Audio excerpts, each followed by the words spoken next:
Testing, do we have sound? Yeah, looks like we do. Good. And it also looks like I've got enough light here, which is also good news. I can barely see my screen from here.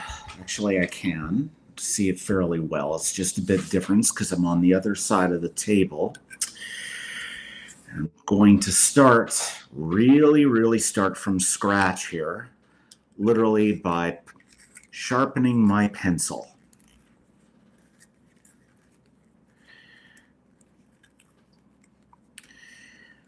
Now the chat is open if anybody wants to type. Here we go. Nice sharp point. Dear God, where did I get this pencil from? Let me just check something.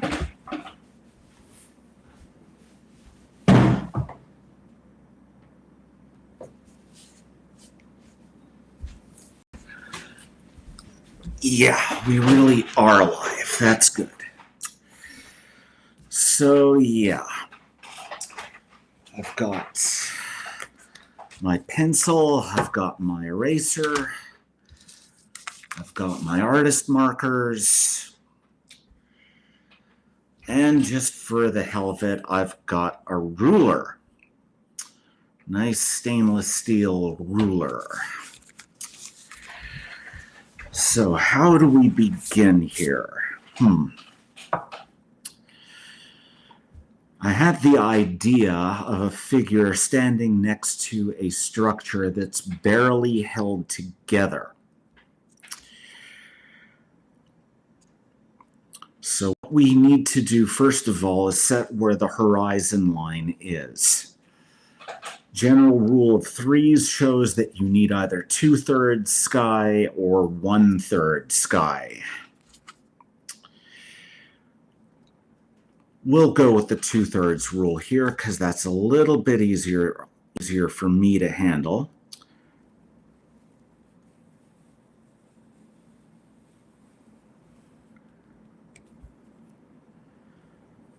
It's as straight a line as I can manage.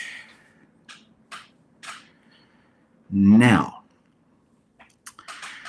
where it gets fun is where we do the actual structure itself. We're going to make it two-dimensional, flat on, because this is abstract here.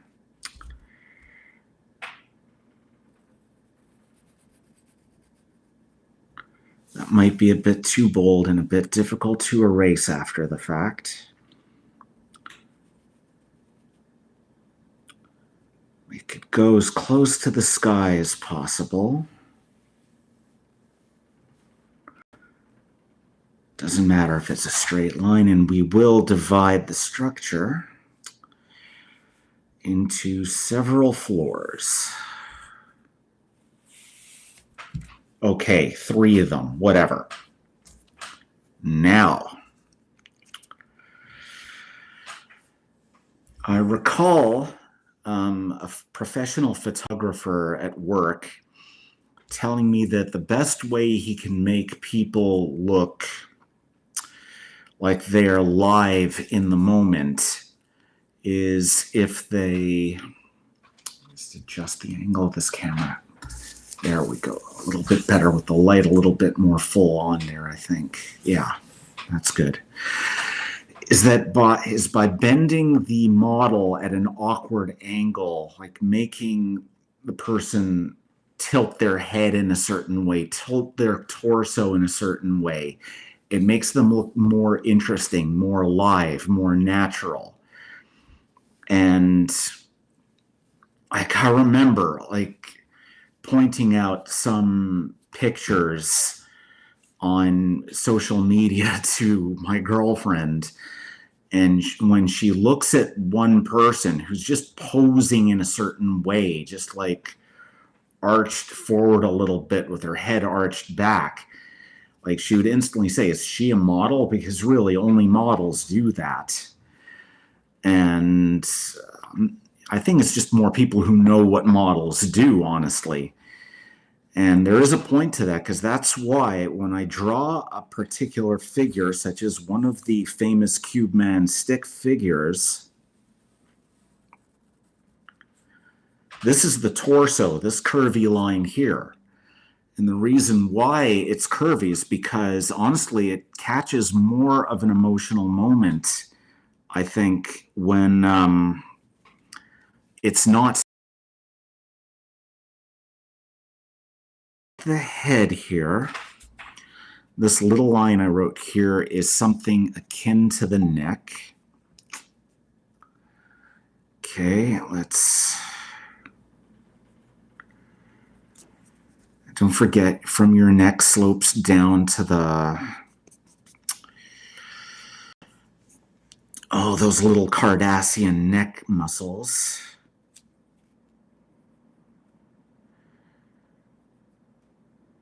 Now let's also make the arm. Okay, you notice that the upper arm is a bit too long compared to the forearm. That's okay, we'll just put the hand here.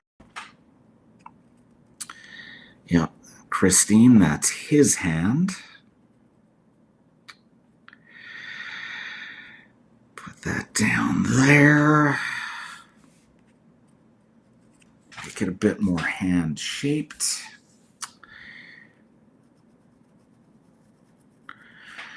Now, this is the other trick they teach you in photography, is you never cut off a figure at the elbows, the knees, or the shoulders, or the waist.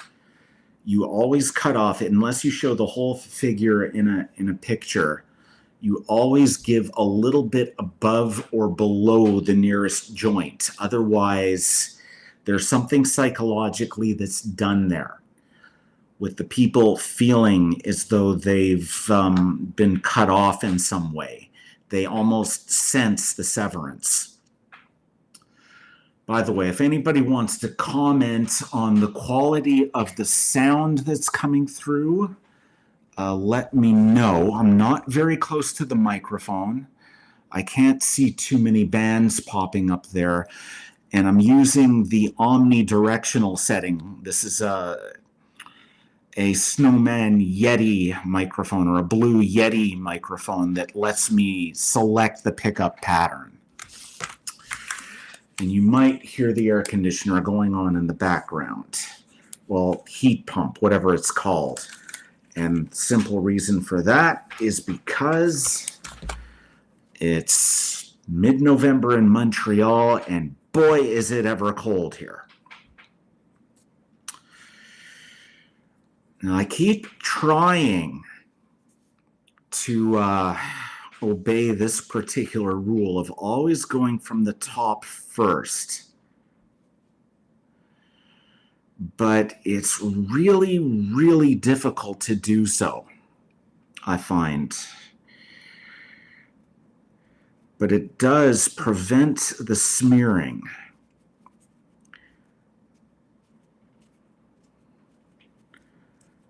Again, I'm using the thicker lines first and just vaguely following the shape of the indicated by the stick figure sketch lines.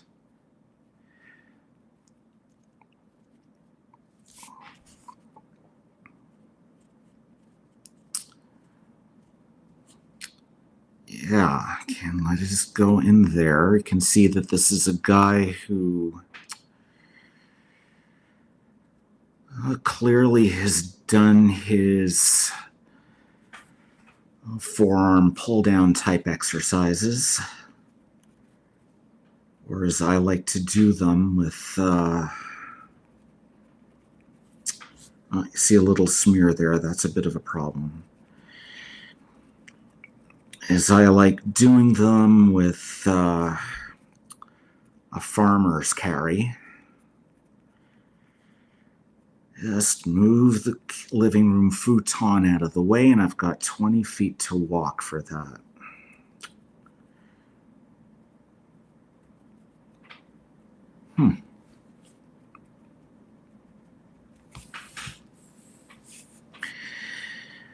So far, so good. I'm not using the inner cross-hatching technique that I showed you last time. Doing things a wee bit differently.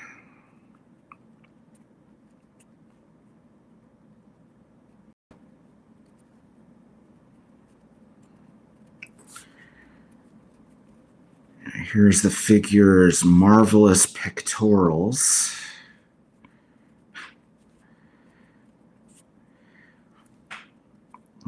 Yeah, because this is the waist. The hips are around here, actually, and I made the figure a bit curvier by accident. So I guess this figure is officially female. Why not? I like female figures as much as the next guy, or heterosexual guy, or heteroflexible woman.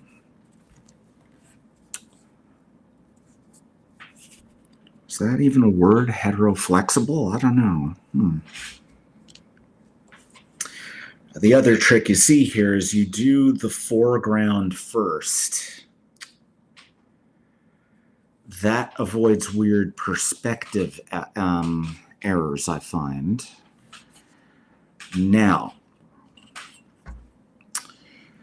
I want the appearance of a straight line without doing the harsh ruling that you get when you draw with a straight line. So what I'm doing is I have Mr. Ruler here.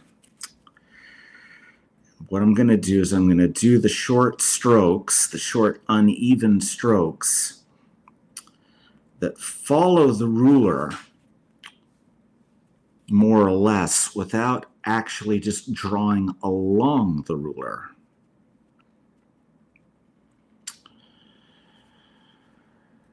Let's see how it looks. Yeah, there you go. You do get the sense of the straight line without having the, effect that says, wow, this jackass used a ruler. So I've never tried that before. I didn't look that up. I just discovered it, like right here live on YouTube. This is the great thing about having absolutely no artistic training to speak of.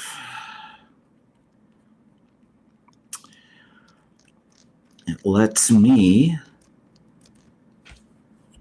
experiment with techniques that probably have been invented millions of years ago by people who have actual talent.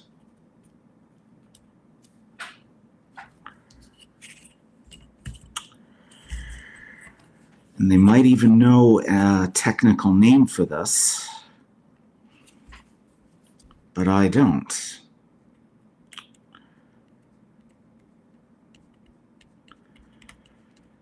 See, and I am going top down, but pencil almost rolled away.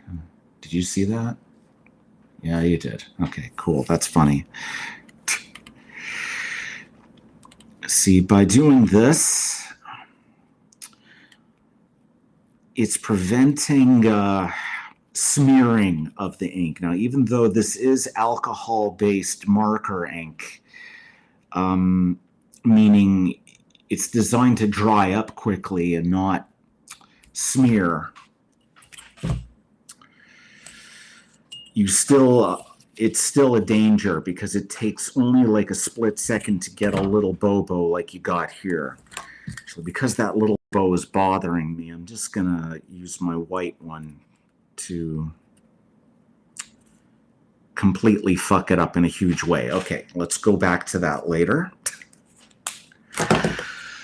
Yeah, I don't have age restrictions on for this particular stream, so you are going to hear me say to bombs.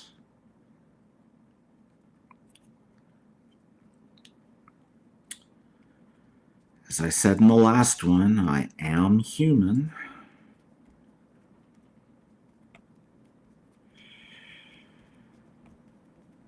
Again, quoting one of my favorite YouTubers when I say that. Adrian Mishler, otherwise known as Yoga with Adrian. Oh. You heard it here first, or possibly for the second time. Cubeman does yoga.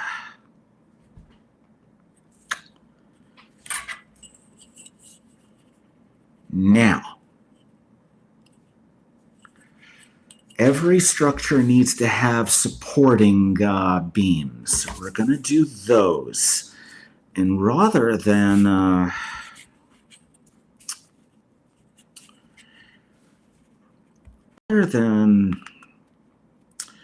following sketch lines, I'm just going to put them wherever I like, because honestly,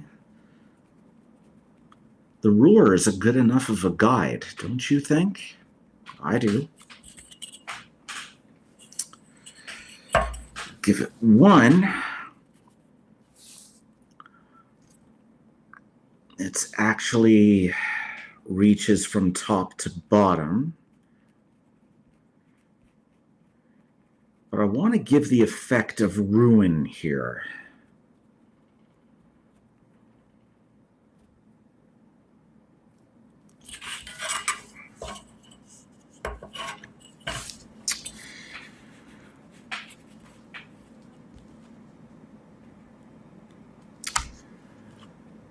So I'm just trying to make sure that you can see the whole image and not just my hairy forearms.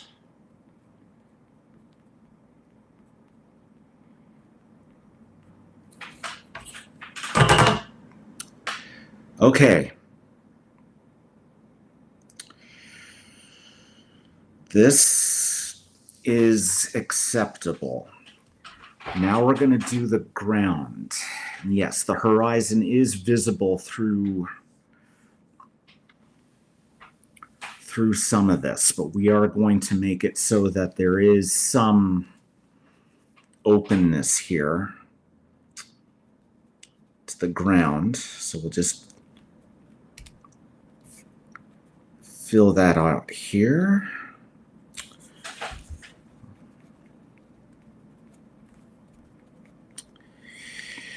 See, again, like one of my, because I can't really draw a straight line very well, freehand, I mean, any idiot can use a ruler, obviously.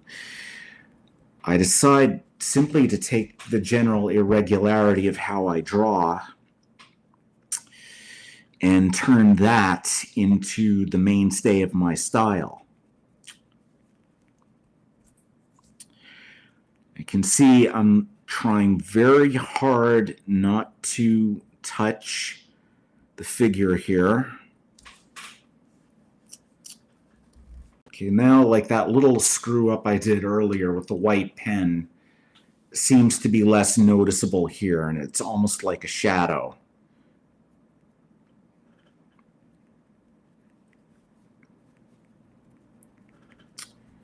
So let's just do the rest of the horizon lines here.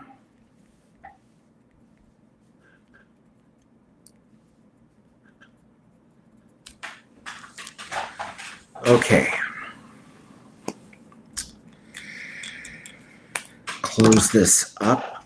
A little speck of something on that. Don't know what that's from. Now, I think what smeared it earlier was the fact that I was going over pencil with the white marker. So let's just try going over the black ink with a white marker. See what happens.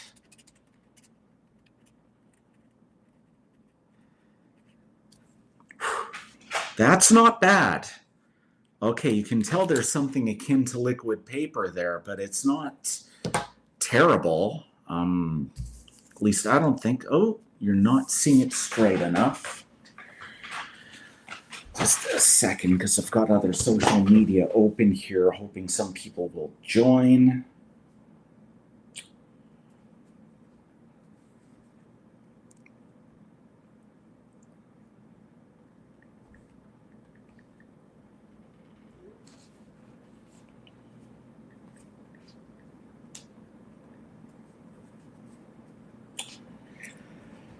you don't hear is me using my iPad at the moment to text a few people.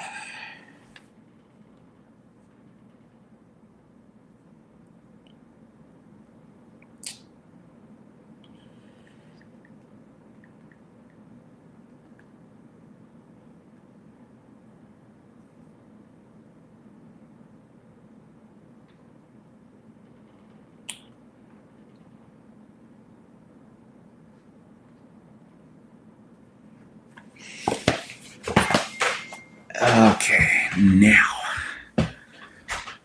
just check also the status of the stream. How long have we been going for here? About 20 minutes already. Good God. Wow. That's something. Okay. Interesting. Now that we've had a moment for the ink to dry,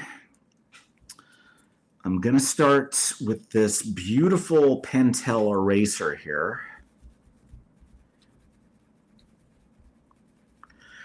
to erase the sketch lines.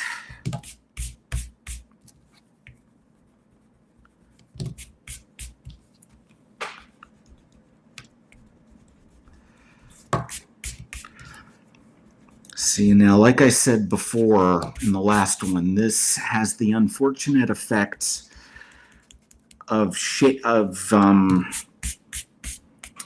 fading some of the original inking. That's unfortunately not avoidable because no ink is truly permanent. But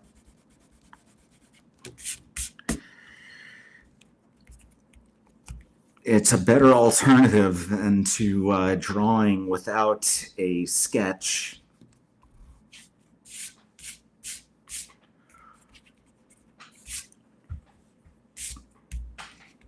Or to having the sketch lines visible.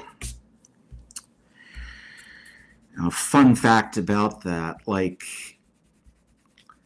years ago when I was the VP of a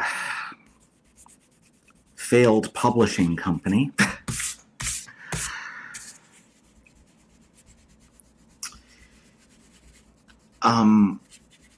we got into a project to do with a famous book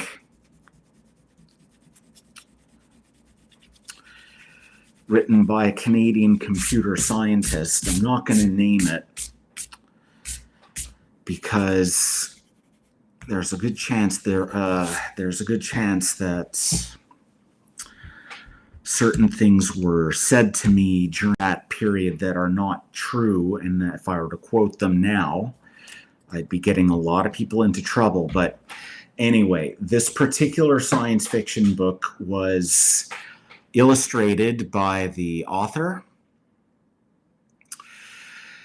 And when I scanned the illustrations at very high resolution, like we're talking 900, maybe even 1200 DPI, and we were able to zoom in, we actually saw the pencil markings. We actually saw the pencil markings of the author. Now, I will now darken these lines that were faded by the erasure. We will start from the very top. We do not have to start from the foreground here.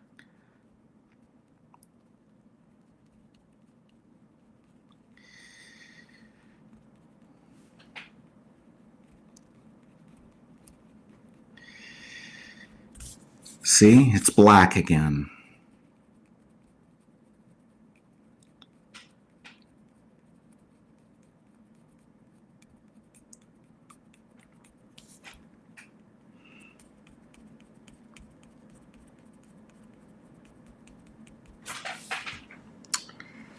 Okay, now I'll just to avoid the smearing. I'm beginning to get a little bit more self-aware of this.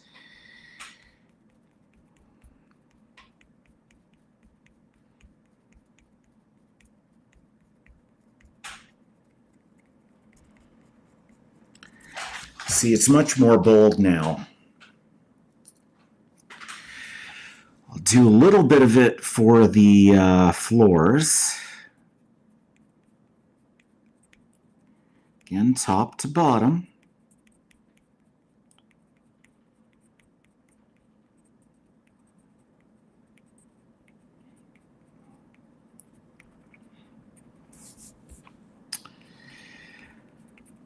Seeing the irregularity of these lines actually imply the sort of haziness you see from distance. So this is a really strange thing where, like, you know, it's abstract or surreal enough because it's not being made to resemble a real thing.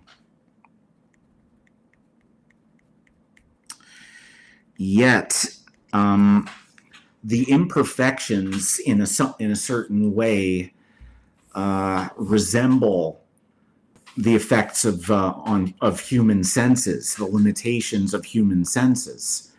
In many ways, truly representative art is not representative because the human eye and the human brain do not work that way. Your eye makes mistakes. Your mind makes mistakes. You see strange things in strange ways that aren't there and only realize it when you really concentrate. Actually, I think that's what Monet was doing with those goddamn lily pads, wasn't he? The guy was nearsighted. He saw a bunch of them, and rather than try to draw perfect lily pads, he imitated his the fuzzy vision of his nearsightedness.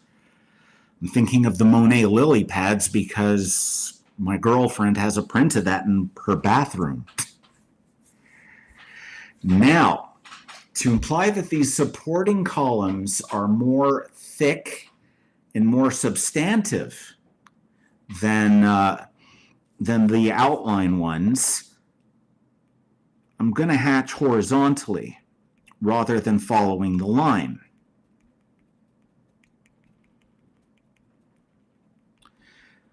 But again, it's imperfect, so you're going to see some of the verticalness there. Some of it, anyway.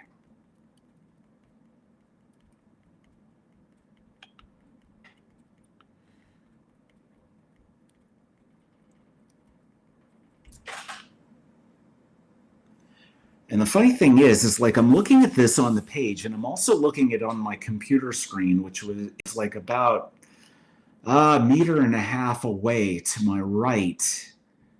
And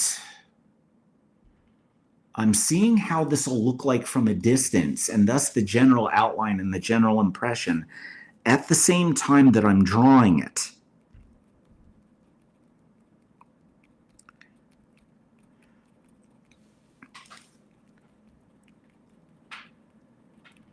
I don't know how many artists get a chance to look at what they're doing from two different perspectives at the same time while they're doing it.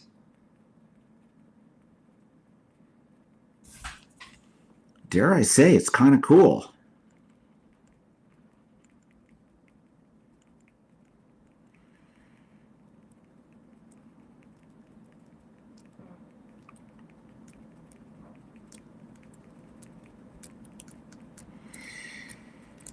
Yeah, reaching down here.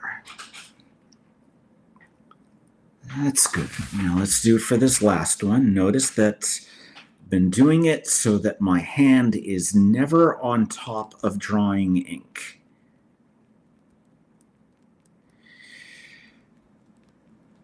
Very often, whenever you read a tutorial about art, they always tell you things like, okay, imagine your scene within a particular shape that's like the aspect ratio of your canvas, divide it into parts, divide it into zones, do one zone at a time.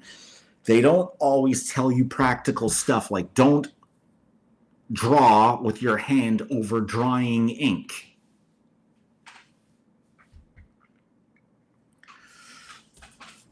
Even though that can actually save you from,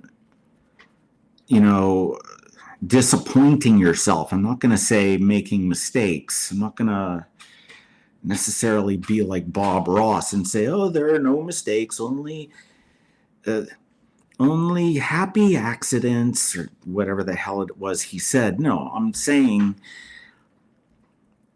you very often disappoint yourself as an artist. Anybody who does anything creative is going to tell you that they find themselves very often wishing they had done something different and compensating for that sort of thing. Now, sometimes you get something brilliant out of that.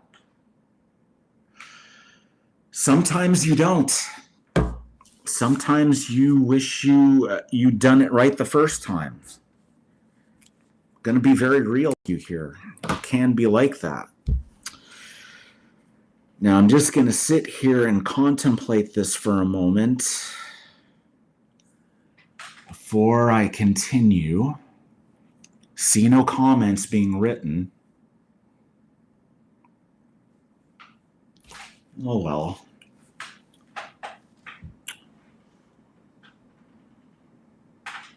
Just a second.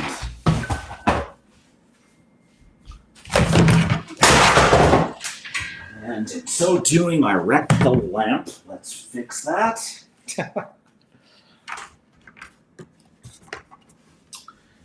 And I unplugged it. Let's fix that too.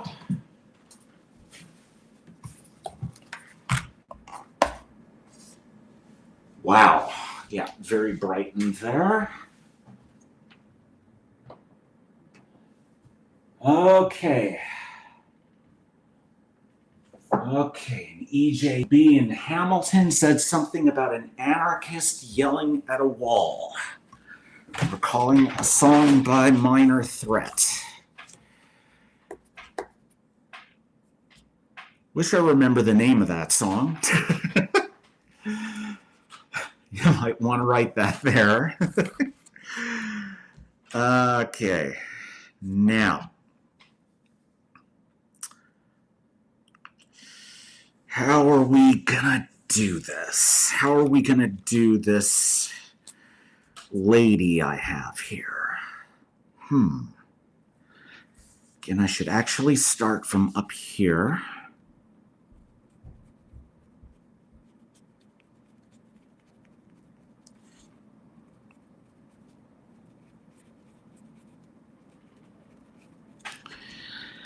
See, this is going to compensate for the fact that the neck was a little bit weird to begin with.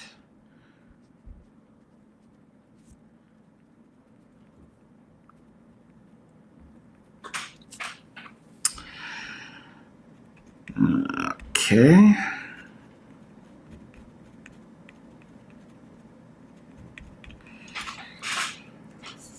So this is basically just a bit of darkening, and like one of the ways that I cheat when I do this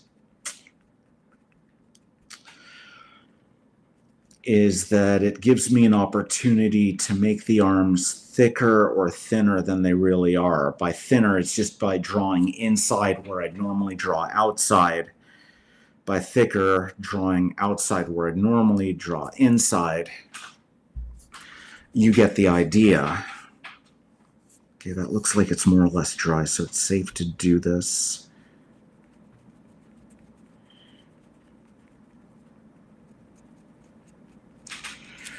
See that? Like I'm giving shape where there wasn't some shape before. Suddenly the lady has curves.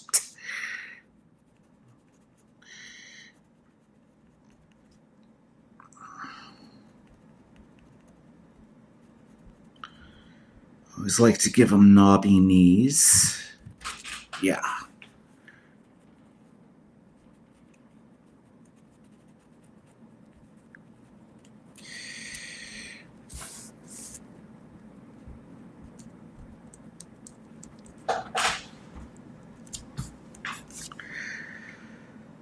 Okay.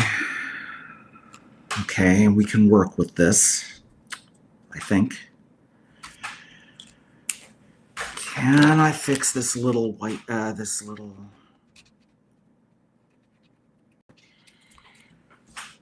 Okay, I gave her armpit stains. Sue me, whatever. Now I'm scolding my white artist bullet nib pen here. You lied to me. You told me you could cover up things. Yes, you talking to me from the shelf at Omer de Serre. You lied to me. Bad, bad, bad marker. I'm spanking you. Please don't report me for marker abuse. Now, now that we got that taken care of, it's realistic if you can't see the sides of either this human or the building that we're looking dead on at it, perspective-wise. And it's also realistic that we're looking up at the structure just like she is. So this determines where the next lines go, or rather what direction they're going in. So this was the 0.08, the heaviest of all the black markers I've got here. Let's go to the 05.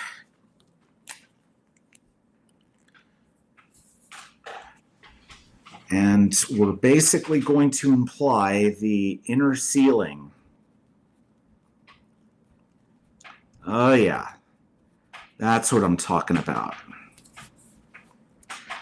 So not very good with representative lines, but textures I seem to do very well, if I do say so myself.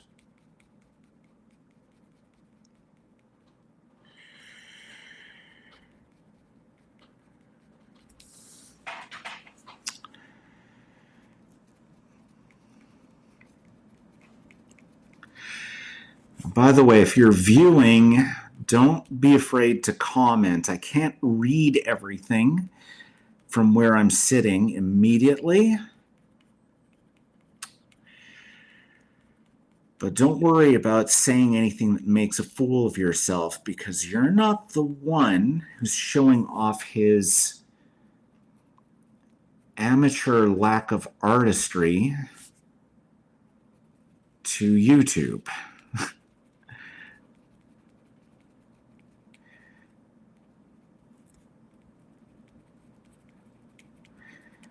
I've had enough, negative comments on Reddit and to a lesser extent Instagram to know that my skills are not appreciated by everybody.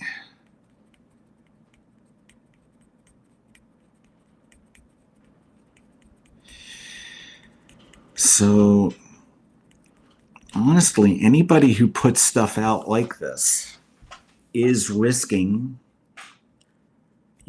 somebody saying what they really think about it. And you got to be cool with that. If you're not willing to take that level of risk, then you're never going to do anything creative, I find.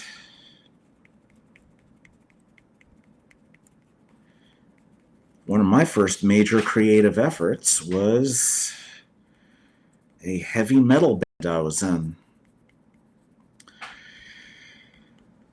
It had the reputation for being the worst metal band in Montreal. Apocalypse Again. And yeah, we were terrible. Okay, so we can see a little bit of haziness of the structure.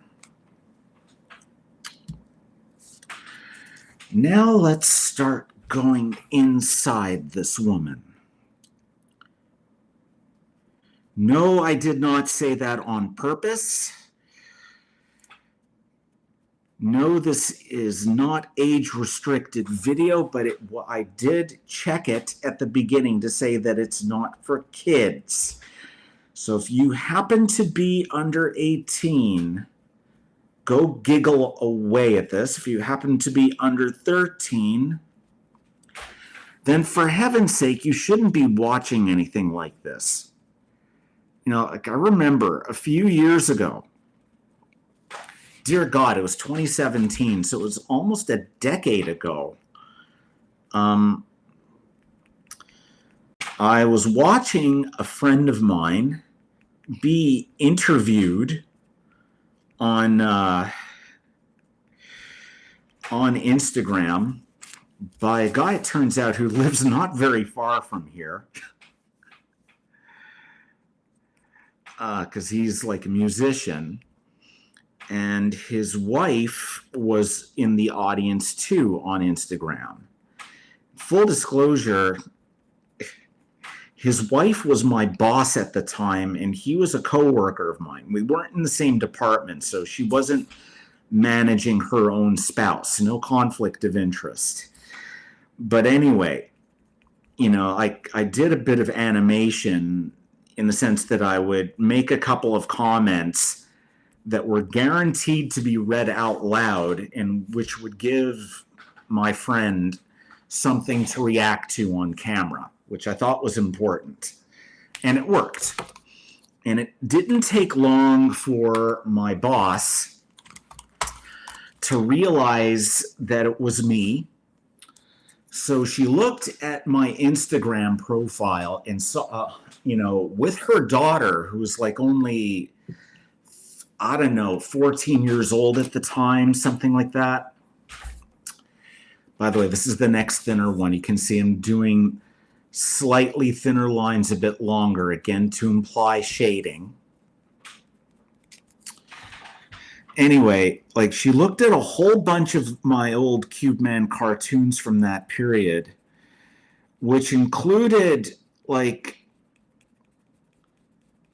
you know, certain vulgar things being done to, and in some cases by, Donald Trump.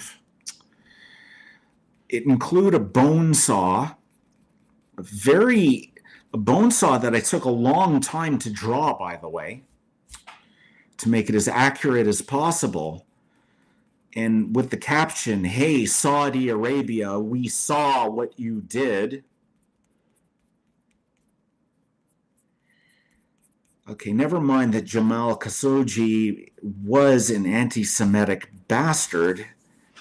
He didn't deserve to be cut up to death like that. Nobody does. You have to have a heart here. But anyway, now notice that these lines up here need to be a bit longer, because when you're looking up, you're going to see less of them. So it's a mistake to make these regions as equal thickness. But we'll do that now, and we'll fix that after. Anyway, I go into work, you know, the following day, you know, with one of my coworkers who might very well be watching right now, a different coworker, not the guy being interviewed. And my boss proceeded to explain what the experience was like seeing several Cubeman cartoons all at the same time with her teenage daughter viewing them. And, you know, again, like certain unspeakably vulgar acts being done to the body of Donald Trump.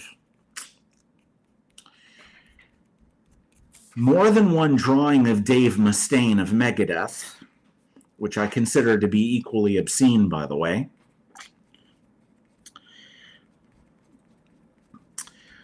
And the bone saw. And more than one picture, I think, of a guy getting kicked in the nuts, because a stick figure getting kicked in the nuts is a very important aspect of my art. One of the first purposeful stick figure drawings I ever did was of a guy getting kicked in the nuts, basically. And she asked, "Is everything okay with Andrew? Is something wrong with Andrew?" Just move the mic closer. Okay, just so it isn't shadowing as much. Okay, I think that sounds better. Hope it does. And I was laughing my head off. And like she even said, "Andrew, your art isn't safe for people under 18 like my daughter." And it's right. And of course, my other coworker said, "You kidding? This guy's art isn't safe for anybody under 35."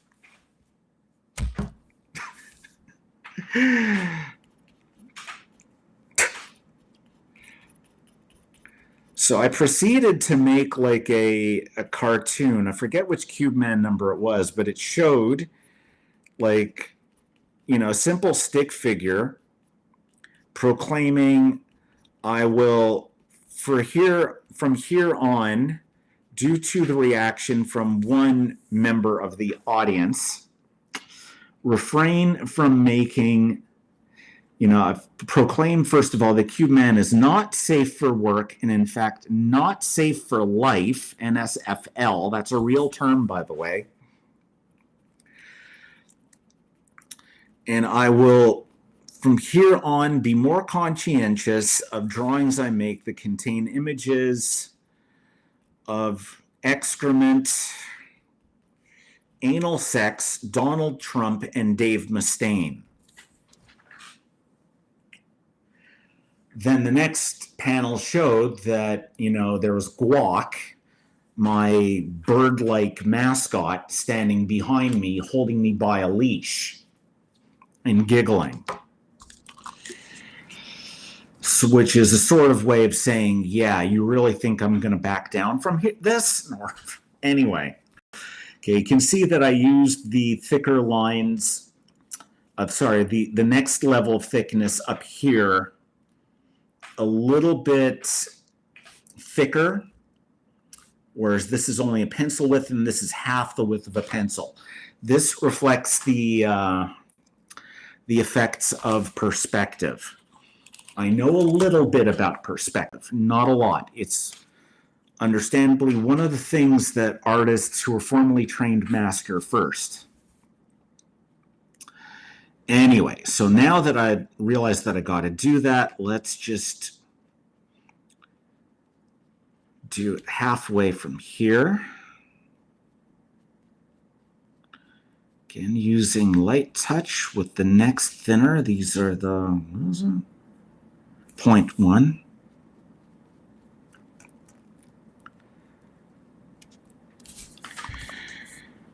With the danger that I actually created a half, like a window frame there. But that's fine. That's where the happy accidents things come in, I suppose.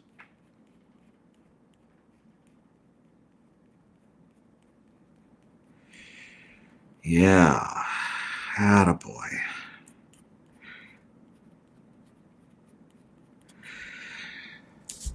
But yeah, I still remember that one moment when a coworker said that, yeah, Andrew's art is not safe for anybody under 35. I think he was 35 at that point, and he'd been seeing my art for years, so I guess I traumatized John. I revealed his name. Look at that.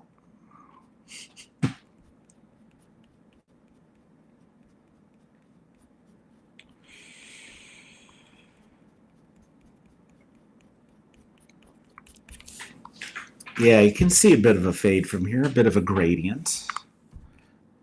Even though realistically it would be brighter closer to the top now that I think of it. So I'm actually twisting the perspective. but I'm not going to change it, you know? Let's just leave it at that. If you're seeing two perspectives at the same time in an image,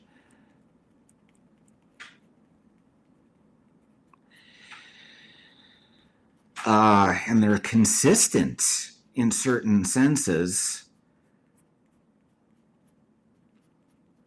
I think that's cubism.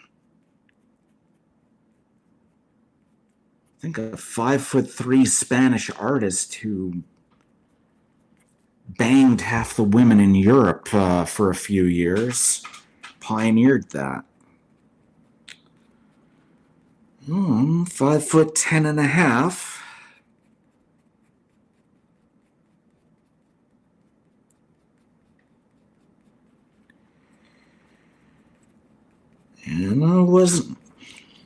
And without getting too personal, I'm just going to say I'm not quite as prolific as Pablo Picasso.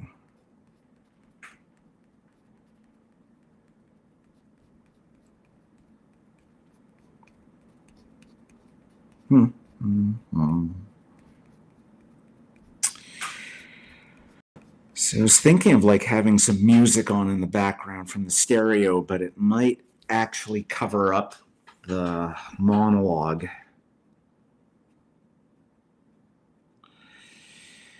And also, considering that it's not my music, there's a good chance that I could run into copyright issues.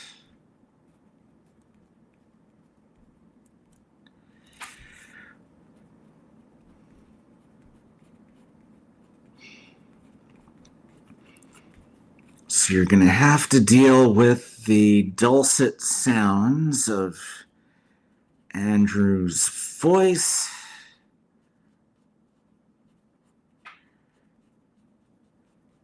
and Andrew's heat pump.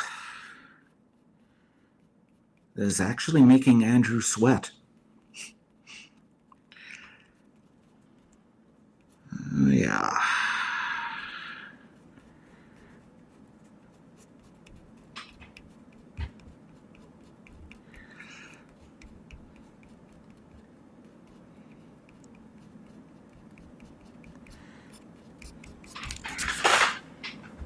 I like the way this is going so far.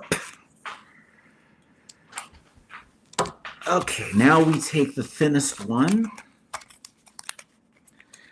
the 0.005, and we finish the structure shades.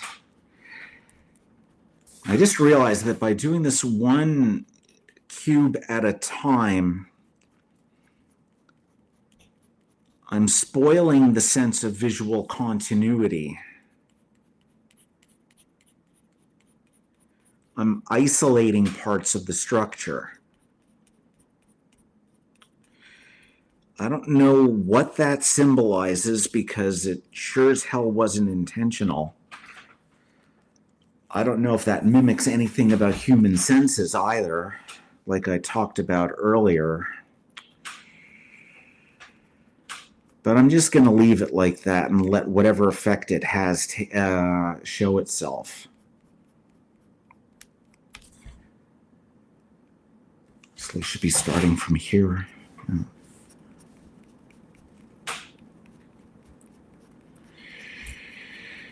Okay, this is good. I think it's good. Don't know if it's good. Don't care if it's good.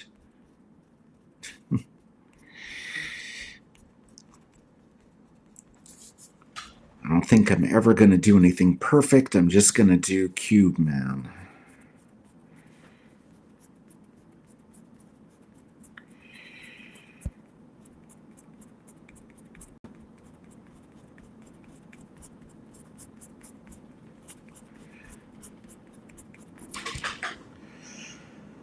Oh yeah, this is happening. This is definitely happening.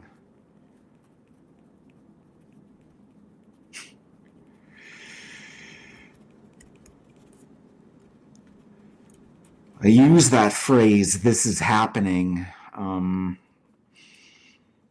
in ironic tribute to a friend of mine who is a way better artist than me. Was, past tense. Guy passed away, just a bit over 25 years ago at the age of 26. So he's been dead for almost as long as he was alive. My buddy Elan, he would say, yeah, this is happening. Sometimes ironically, sometimes sincerely, sometimes when making fun of like a mutual friend of ours. He made fun of all of our mutual friends, by the way. Pretty damn sure that Elan said some really choice things about me when I wasn't there. And I don't mind. I shouldn't mind. I remember once, like, he was talking about a guy we know who once said to his landlord, "Hey, the rent, it's just not happening this month." And it turned out that, hey, his eviction, it totally happened.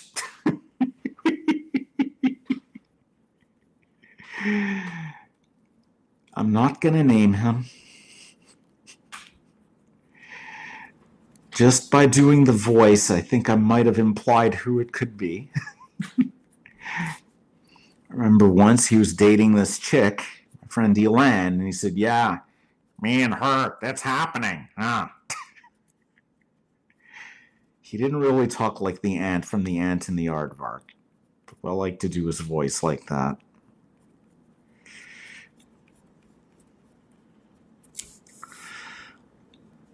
I just remember once, like, I was at that guy's band's debut show, the one who I was talking about before, who was doing that interview. And yeah, his wife was there in the crowd, so was my girlfriend.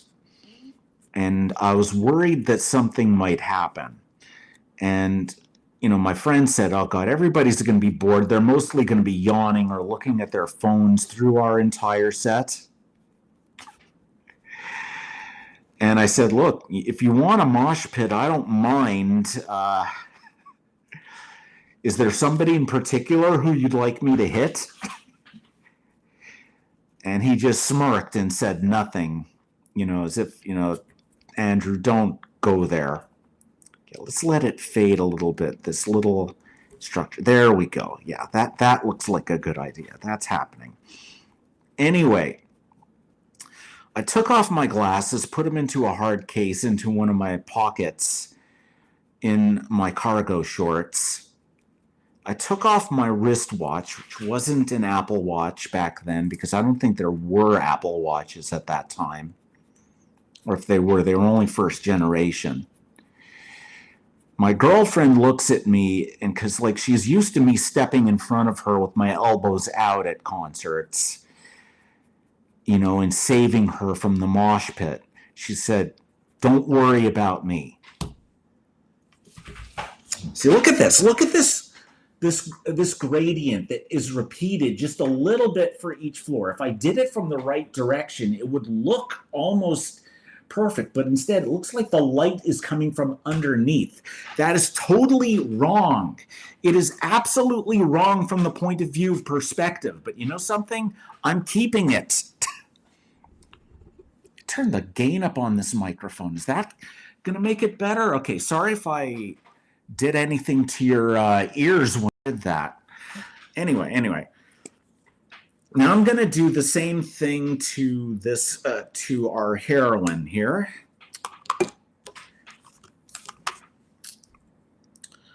Anyway, yeah, 0.05. Let's do this. So, here I am. Yeah, I know. I'm deliberately emphasizing the female shape here, whatever. Uh, so anyway, the guy starts playing. You know, most of us are just headbanging, having a good time, yelling between songs, whatever. Then in the middle of one song, a couple of guys start pushing each other. And one of them elbows me hard in the center of my upper back. Like, seriously, I got serious elbow on thoracic vertebrae action there.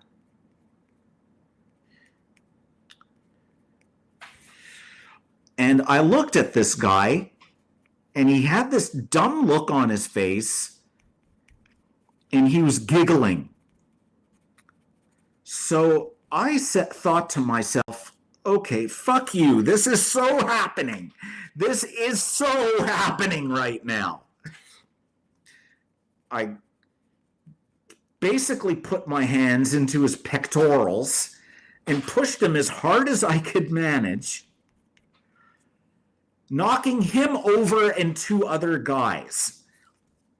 One of the guys I knocked over might have been the drummer for a Montreal heavy metal band called The Agonist.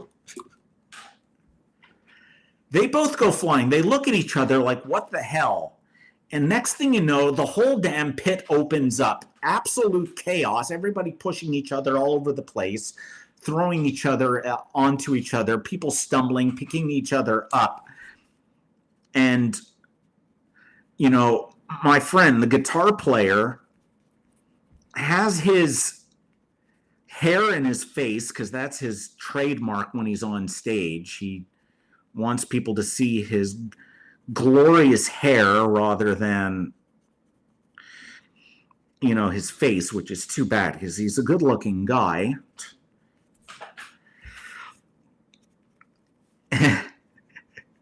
And my boss is watching this happen,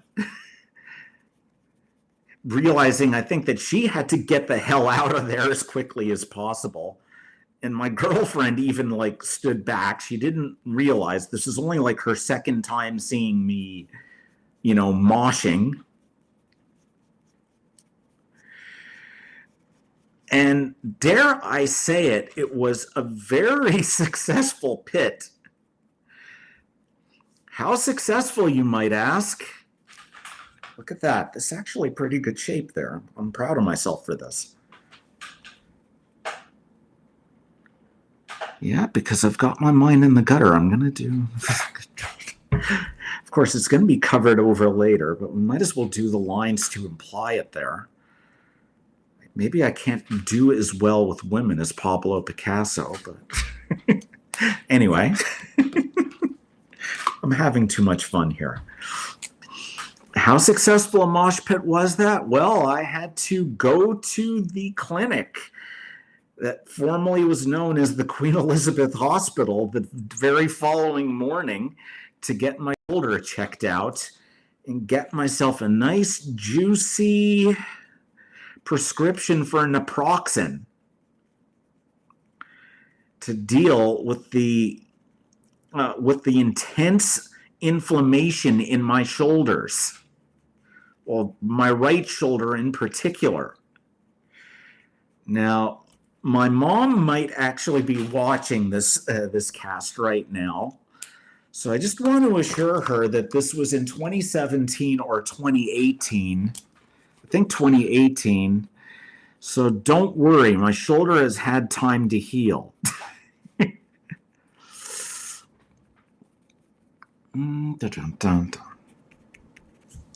Look at that. Look at that. The inner glow is an important part of like the abstract nature of this, and you can see her Sydney Sweeney-esque assets, that's a nice way of calling them, are only implied. They are not shown.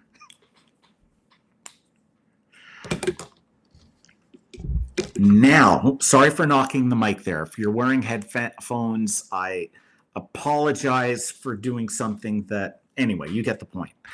Okay. Now we're going to do a little bit of shadowiness to imply some shape from this building. Anyway, yeah, that was a successful mosh pit.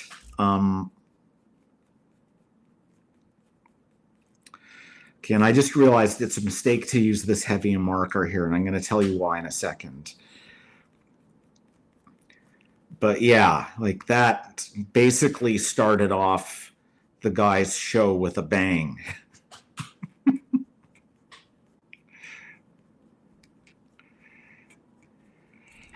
And as far as I know, no agonist drummers were harmed in creating that video. I'm sorry, at that show.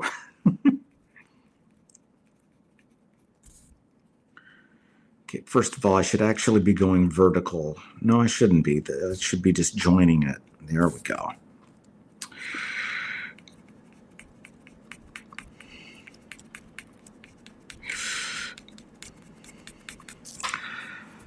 So yeah, like I have not directly involved myself in any mosh pits since that particular incident.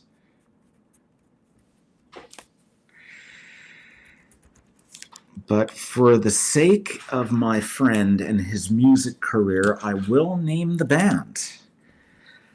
It is an amazing metalcore band from Montreal called The History of Flying Objects.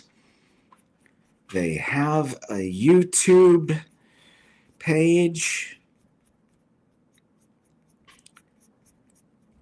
which I'll link to in the comments when this is no longer live. Even their Bandcamp, so you can check out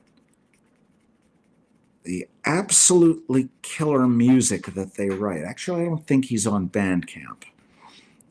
I think he's only on Apple Music. The guys who know him will know exactly why he'd prefer to be with Apple.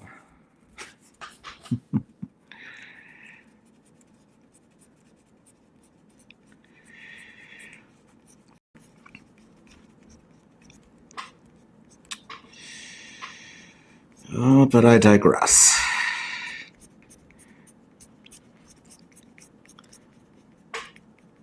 See, now the land is sloping correctly, getting darker towards the horizon.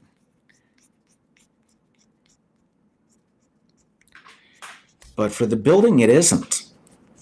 It's almost like the building has some weird interior light source that's uniform across all the rooms.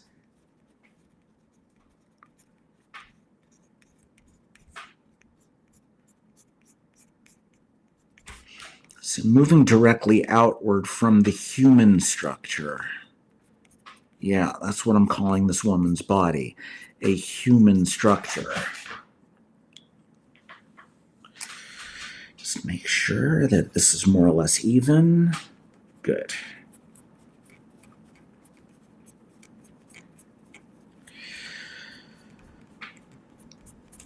Now, I'm going to take a break to look at the comments on YouTube and see what else is going on there. And, is any sound coming through at all? Really want to know. Just a sec. This time I'm not going to knock over the lamp. Yay, I succeeded. Hello? Oh, wow, we've been going for more than an hour, haven't we? Damn.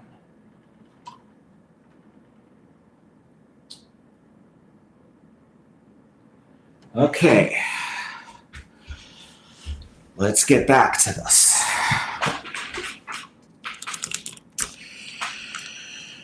Okay, so that was an 03, I think. Let's go to the 005. Yeah, the thinnest one, just to finish out and do broad lines here.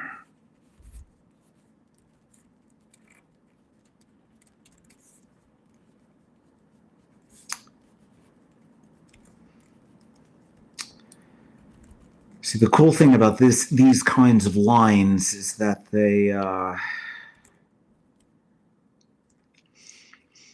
can mean water, they can mean concrete, they can mean wood, they can mean bare ground, they could be the sand in the desert, they can be just about anything, really.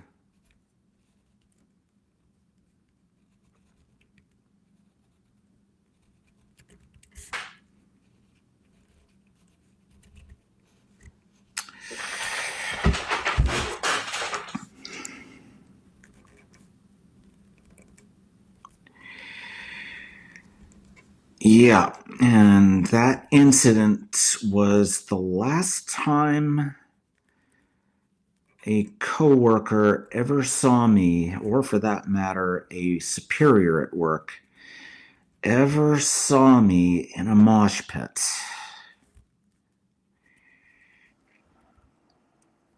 That was a great job to have, great people to work with.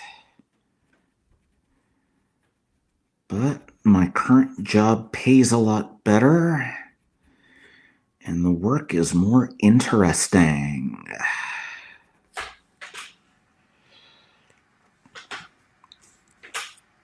Look at that. Yeah, you actually get the feel of going around it.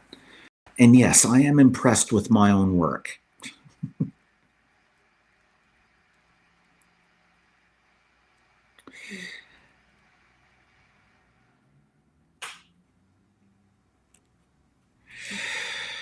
Because unfortunately, the place where I work now is a wee bit more conservative than that old workplace.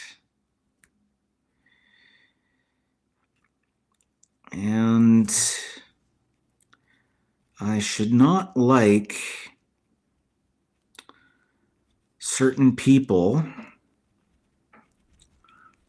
to see me banging the crap out of somebody in the mosh pit. And for that matter, if I end up in the ER again,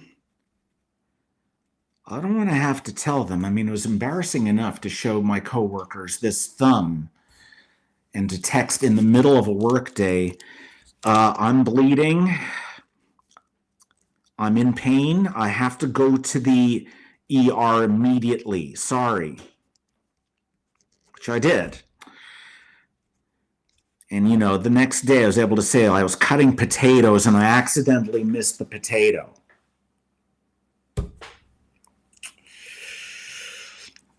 But to say, oh, you know, cattle decapitation was in town last night and, you know, like I body checked the wrong guy and he elbowed me in the teeth, so now here I am with my jaw wired shut. No. That is not something people at my workplace do. So here we have it with all the dark lines here. I'm actually contemplating coloring it in somewhat using colored pencils. Because what this is a structure that has texture and the hint of light in it, which is great. But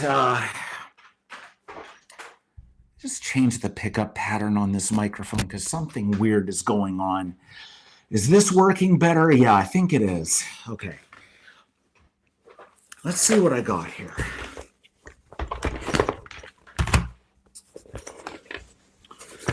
Now, one of the things I want to show our gentle readers here is these colored pencils cost $6.99. That's Canadian dollars. You can tell it's made in Canada by a company that back then had its headquarters in Rexdale, Ontario. Rexdale being part of Etobicoke, which is now a neighborhood in West End, Toronto, close to Lake Ontario. It's actually pretty luxurious. Further from Lake Ontario, it's more industrial. But notice this name here, Coles. This was bought in Kohl's back when there was a Kohl's in the store called Cavendish Mall. I've literally had these colored pencils since I was in grade school, not high school, grade school. I need to emphasize here. Brian Mulrooney was prime minister when I bought these colored pencils. Or rather, when my mom bought them for me. Whatever. And I still have them. Okay. For the sky. Let's see what colors I've got here. Royal blue, no.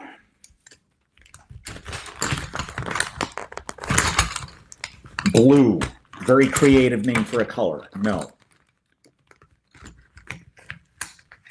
I don't know what the name of this color is.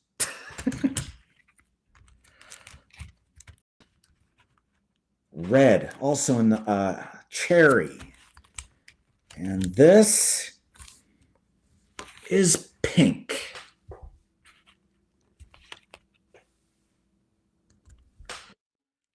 You know something? Let's try the cherry sky.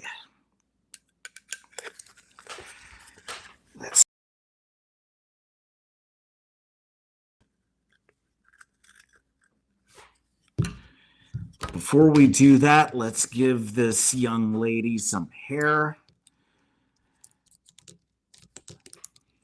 Use the 0.1.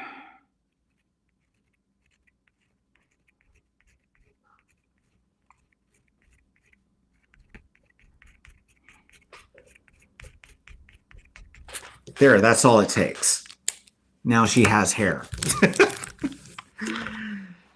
Okay, now let's do this. This actually is where the ruler cheating actually comes in handy.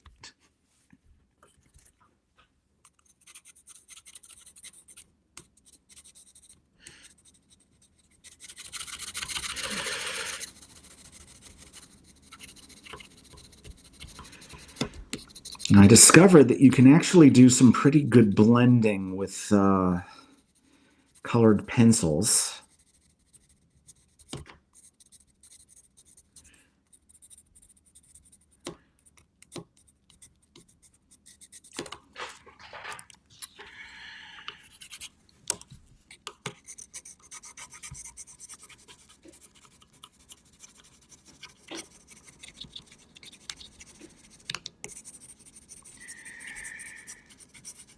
So you can actually do the equivalent of like watercolor or gouache wet on wet painting.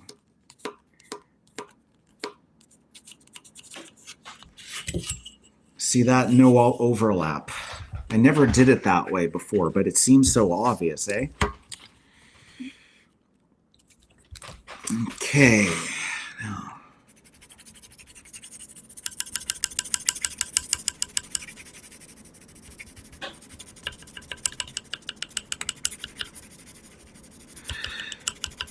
Yeah, this is good. Like, don't get me wrong, I like doing all black and white images, just like you saw me do with that, you know, surreal seahorse bird thing last month. Or was it last month or was it 2 months ago? I have no idea.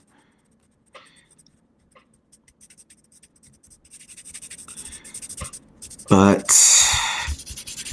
color, particularly taking advantage of my color blindness and using mood colors rather than realistic colors, I think gives these images so much more personality.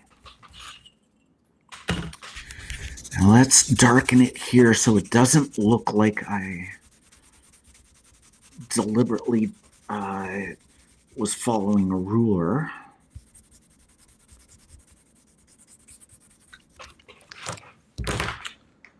That's a bit better.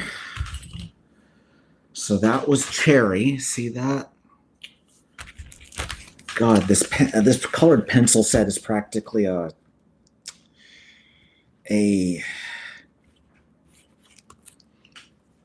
museum piece, but might as well use it.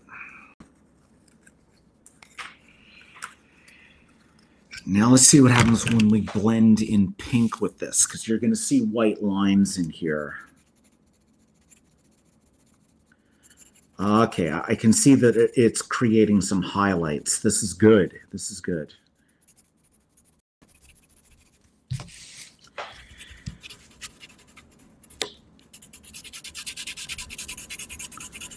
See, and it's smoothing out the areas where I accidentally made guidelines.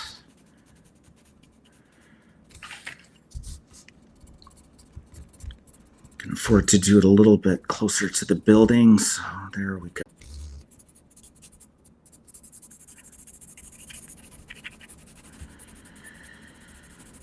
Okay.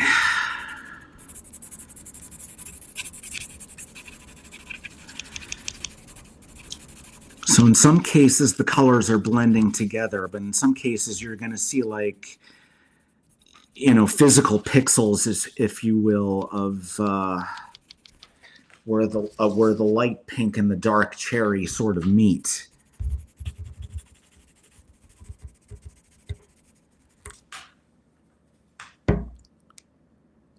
That's kind of cool. I'm glad I did this. I'm glad I took this risk. Now, yellow ochre.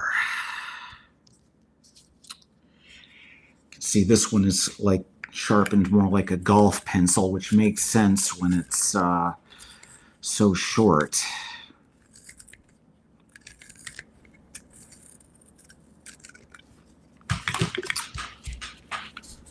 Now, we're going to put the sun behind this wrecked building.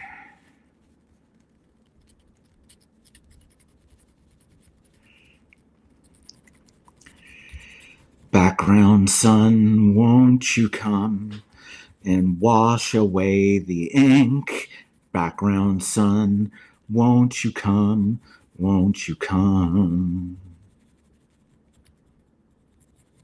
Should put up a Patreon here so you guys can pay me not to sing.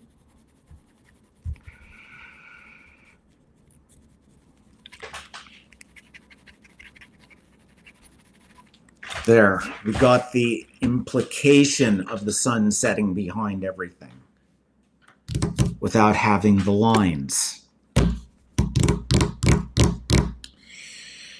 Now, the building. What to do here?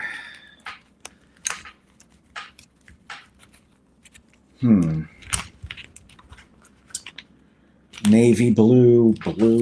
What kind of blue is this? Royal blue. I don't have a light blue. That's odd. Guess I must have used them up. Let's use the one that's plainly just named blue and see what happens. It looks like I sharpened this like a golf pencil too.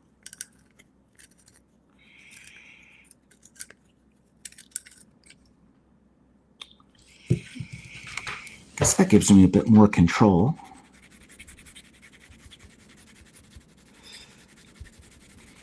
See, this way, when the color, first of all, it doesn't wash out the ink at all.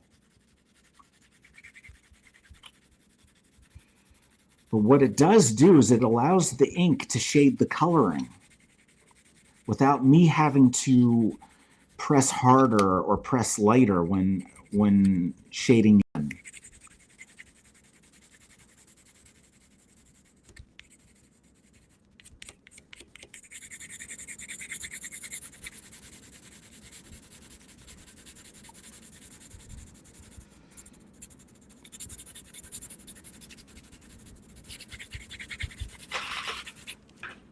Look at that. Add Not purple, no, that would be wrong. Let's add the royal blue to it. See, this one's actually sharp. I don't have to do anything here. Again, just to give it a wee bit more saturation.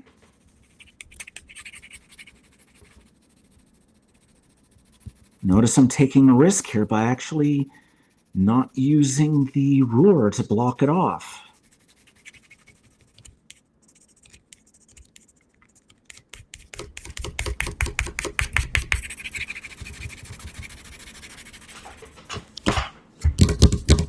Okay. Foreground girl. I do have colors here that theoretically resemble skin tones. But no, I am not going to make her naked.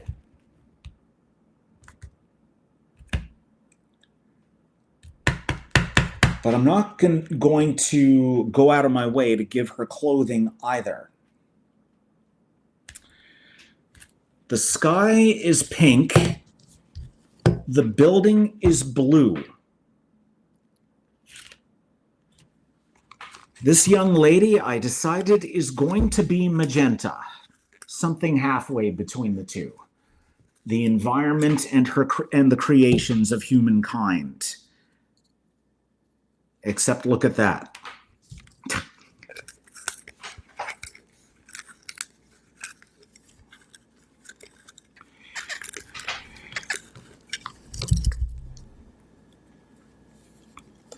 Okay, now this is a perfectly good pencil sharpener, but the pencils, because they are old, because they do date back to the Mulrooney era, and they were made for a... Dear God, look at this. See this? It's jammed inside.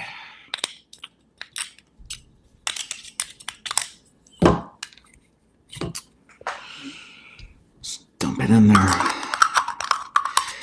That's why, that's why they need to be used up now, because otherwise it's just a fire hazard.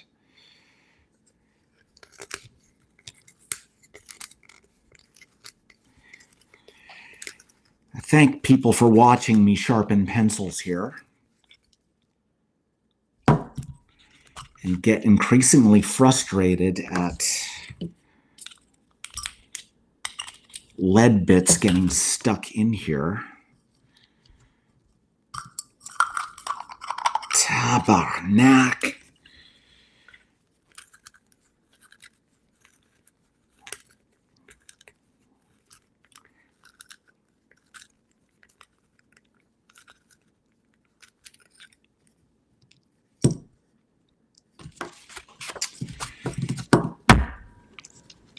This is not good.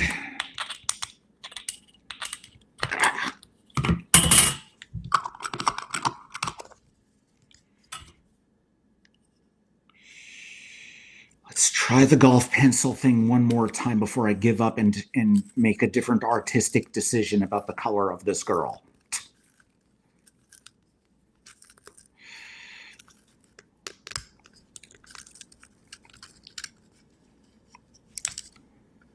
A little bit at a time.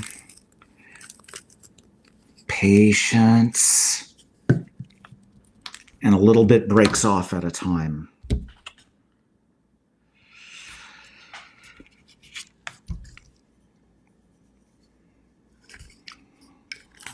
Let's keep at it.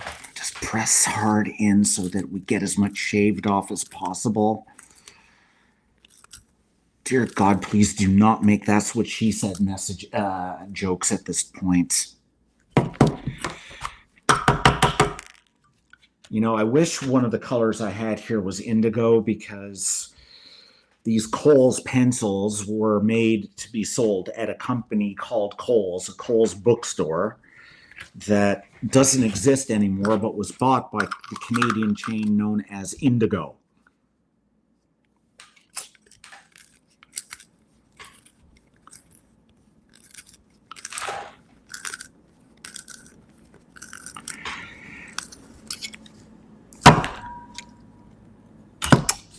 Okay.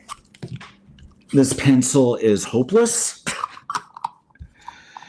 We are not going to make her magenta.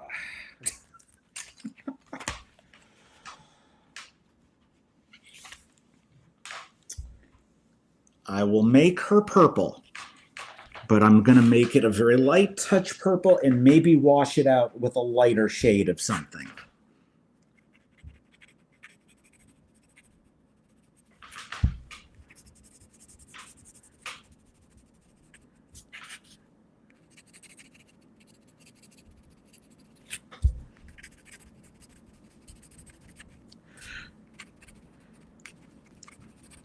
Yeah, I'm following my own lines in order to emphasize her impressively fit assets.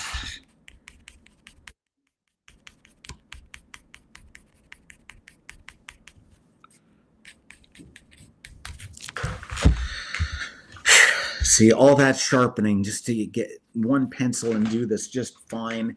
And you know something? It looks totally good purple. I'm leaving it purple.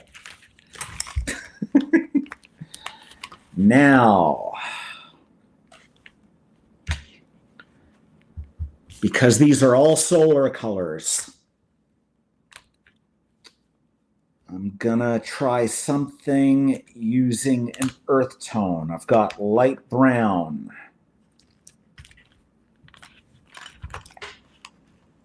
I've got apple green. Gray, that's not an earth tone. I've got brown. I've got terracotta.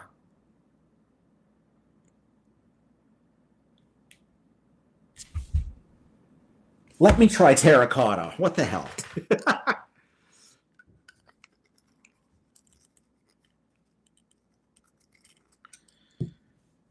Go. Flower pot color.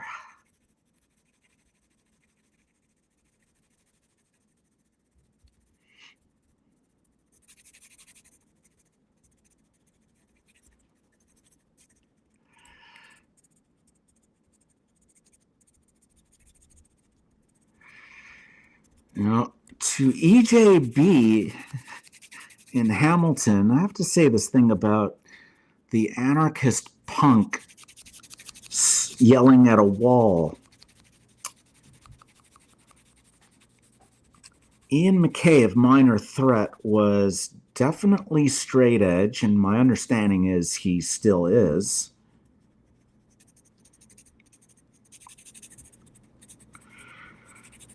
But I wonder, was the guy who was yelling at the wall straight edge and being particularly straight edge in that moment? Or was he on something? Food for thought. Straighten it out here.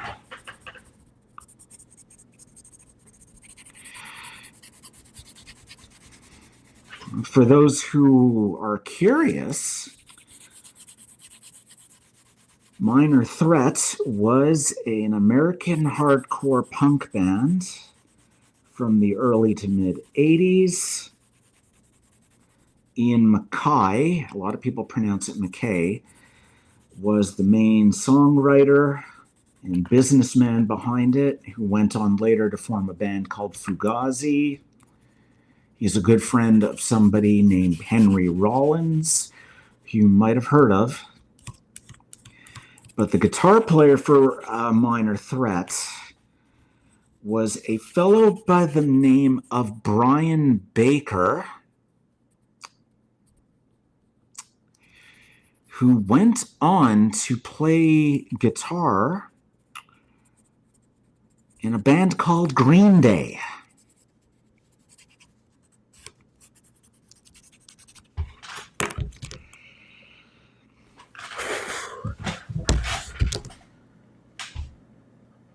I think this is good. I think I can actually work with this. Okay. Terracotta. Who'd have known? Probably looks completely ridiculous to most of you who know how colors work, and I don't care. Because Because ultimately, when you do art, you do it for yourself, eh? Now, moment of truth is we take out Mr. Shopping List pen and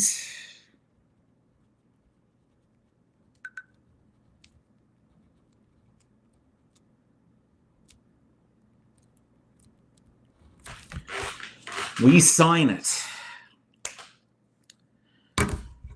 Now I've got to go do myself some housework, possibly bathe, because that's kind of important. And yeah, put some food in my stomach.